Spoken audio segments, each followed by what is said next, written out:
In the heart of Igboland, long before the touch of modernity, life began with rituals, customs, fears, and fierce affections that shaped a child's first breath to their final destiny. This is child life. Polygamy was the accepted order, and with it, taboos as strange as they were sacred. Among them, no two wives of one man must give birth on the same day. To break this rule, like the birth of twins, was to invite punishment upon mother and child. There were no preparations for childbirth. A woman might bring forth life of the farm, by the roadside, or on the long path home from market. When birth happened indoors, an elderly midwife and a grandmother, usually from the mother's side, took charge. But the mother did not nurse the child for the first day or two. Why? Because the first milk, they believed, was bitter. So they tested it with ants. If the ants refused it or died, then the milk was poison. If they drank it eagerly, then the child could safely feed. And until then, an old woman suckled the newborn herself, a custom as shocking today as it was ordinary then. There were no coverings. The tropical heat was forgiving, but the cold clay floor was not.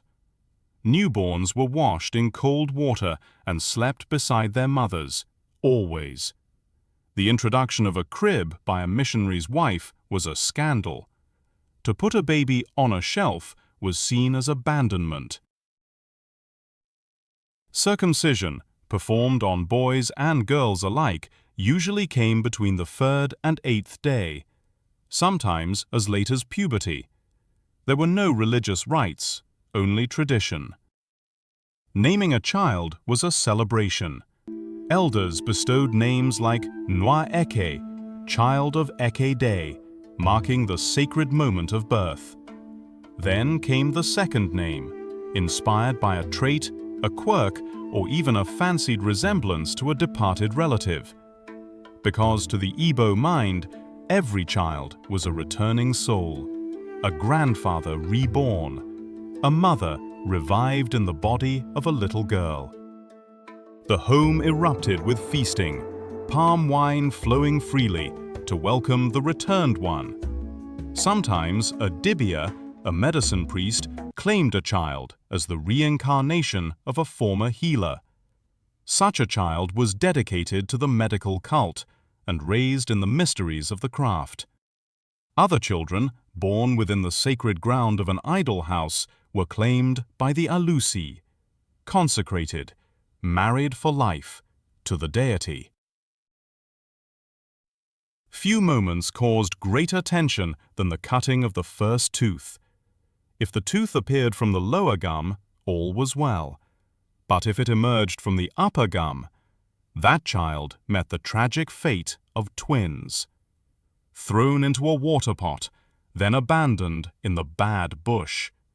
Fear, not cruelty, drove these acts. Fear of spirits, fear of offended ancestors, fear that sparing one life might doom the entire community.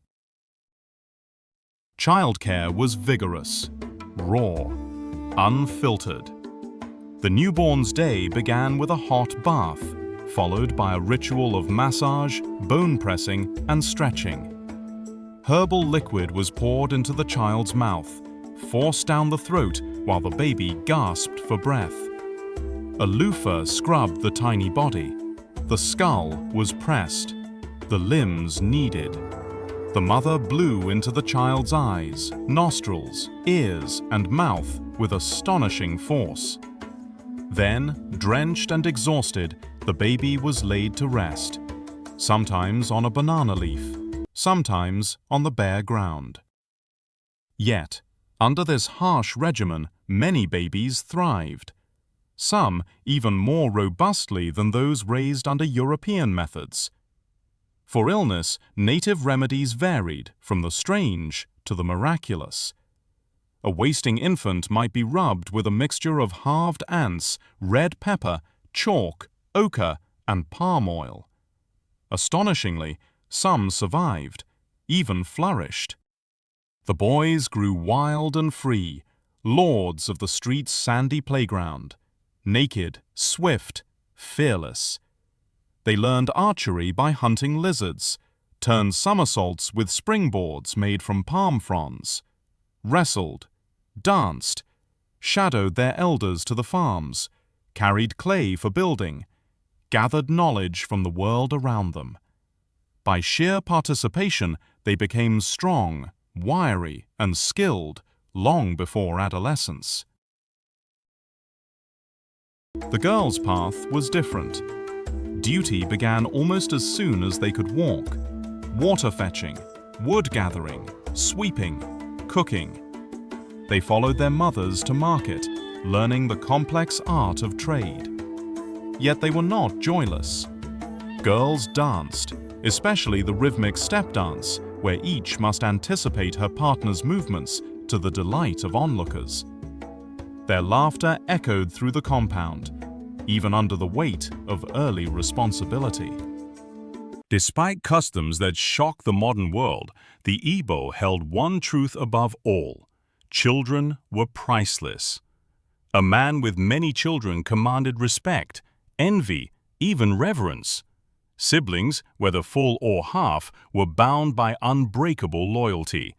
A mother's love was deep and enduring, and a son never forgot his mother. In danger, she came before wife or child, for a man may find many wives, but only one mother.